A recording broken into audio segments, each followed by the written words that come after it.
Good evening. Praise Yahuah. Hallelujah. Yahuah. Shalom. Sorry for butchering all the names and the soundings of text, by the way. This is Genesis 19. And the two messengers came to Sedom in the evening, and Lot was sitting in the gate of Sedom. And when Lot saw them, he rose up to meet them, and he bowed himself with his face toward the ground. And he said, "Look, please, my masters, please turn into your servant's house and spend the night and wash your feet and rise early and go your way."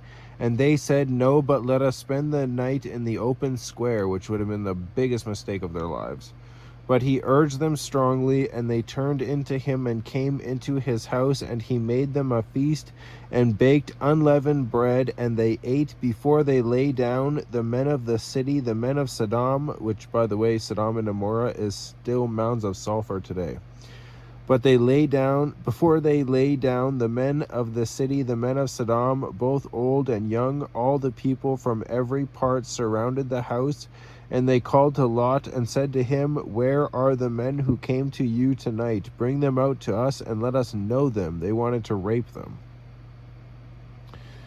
So Lot went out to them through the doorway and shut the door behind him and said, "Please, my brothers, do not do evil," which is sin.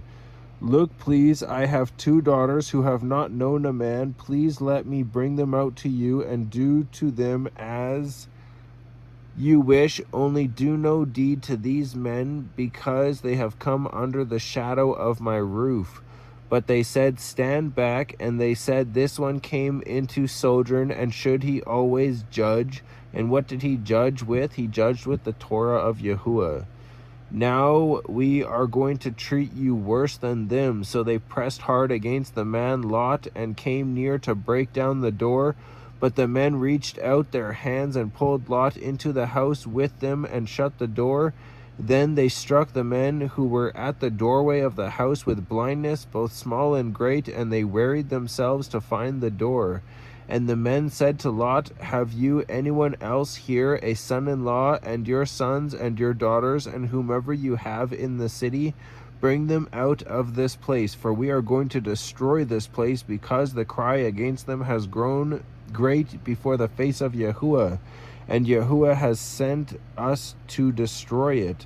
And Lot went out and spoke to his sons-in-law who had married his daughters and said, "Get up, get out of this place, for Yahuah is going to destroy this city." But to his sons-in-law he seemed to be as one joking. And when morning dawned, the messengers urged Lot to hurry, saying, "Get up, take your wife and your two daughters who are here, 4 people, lest you be consumed in the punishment of the city." And while he loitered, so he just stood around doing nothing, the men took hold of his hand and his wife's hand and the hands of his 2 daughters, Yahuah having compassion on him, and they brought him out and set him outside the city. And it came to be, when they had brought them outside, that he said, "Escape for your life. Do not look behind you, nor stay anywhere in the plain. Escape to the mountains, lest you be consumed." And Lot said to them, "Oh no, Yahuah, look, please, your servant has found favor in your eyes, and you have increased your loving commitment, which you have shown me by saving my life. But..." I'd be able to just read it like that. Just kidding, my finger actually kind of hurts when it sits like that, but I'm trying to flip this one page. Alright. So, Yahuah has shown loving commitment simply by saving my life, but I am unable to escape to the mountains, lest calamity overtake me and I die. Look, please, this city is near enough to flee to, and it is small. Please let me escape there. Is it not a small matter? And let my life be saved." And Yahuah said to him, "Look, I have favored you concerning this matter also, without overthrowing this city for which you have spoken. Hurry, escape there, for I am not able to do any deed until you arrive there." So the name of the city was called Zorah. The sun had risen upon the earth when Lot entered Zorah, and Yahuah rained sulfur and fire on Sedom and Amorah, which is still mounds of sulfur today, from Yahuah out of the heavens, which is the skies, because the heavens are red for fair weather, that is the skies. It's not heaven with a capital H where Yahuah sits. So Yahuah overthrew those cities and all the plain and all the inhabitants of the cities and what grew on the ground. But his wife looked back from behind him, and she became a post of salt. So only 3 people escaped. And Abraham arose early in the morning and went to the place where he had stood before Yahuah, and he looked toward Sedom and Amorah, and toward all the land of the plain, and he looked and saw the smoke of the land, which went up like the smoke of a furnace. Thus it came to be, when Yahuah destroyed the cities of the plain, that Yahuah remembered Abraham and sent Lot out of the midst of the overthrow, when Yahuah overthrew the cities in which Lot had dwelt. And Lot went up out of Zor and dwelt in the mountains, and his 2 daughters were with him, for he was afraid to dwell in Zor.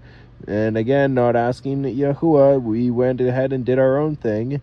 And he and his 2 daughters dwelt in a cave, and the firstborn said to the younger, Our father is old, and there is no man on the earth to come into us, as is the way of all the earth. Come, let us make our father drink wine and lie with him, so that we preserve the seed of our father. So they made their father drink wine that night, and the firstborn went in and lay with her father, and he was not aware of it when she lay down or when she arose. And it came to be on the next day that the firstborn said to the younger, See, I lay with my father last night. Let us make him drink wine tonight as well, and you go in and lie with him, so that we keep the seed of our father. Again, they could have honestly asked Yahuah for direction, because this is humanity's version of direction. So they made their father drink wine that night as well, and the younger arose and lay with him, and he was not aware of it when she lay down or when she arose. Thus both the daughters of Lot became pregnant by their father, and the firstborn bore a son and called his name Moab. He is the father of the Moabites to this day, to the day that this was written. And the younger, she also bore a son and called his name Ben-Ami. He is the father of the children of Ammon to this day. Moab and Ammon, the same nations that refused to allow Yasharel to pass through their lands to go to the land that Yahuah promised Yasharel. And they fought against Yasharel, and they lost. And this is where they came from. Interesting. I just put like all those pieces together in my brain now, but it's only because I read so much. Once you read so much, other things will click in, which is really cool. If you just read it once in a while, you won't really pick up on anything. It'll just seem like just a regular little book. But anyways, praise Yahuah. Hallelujah, Yahuah. Enjoy this beautiful evening. Shalom.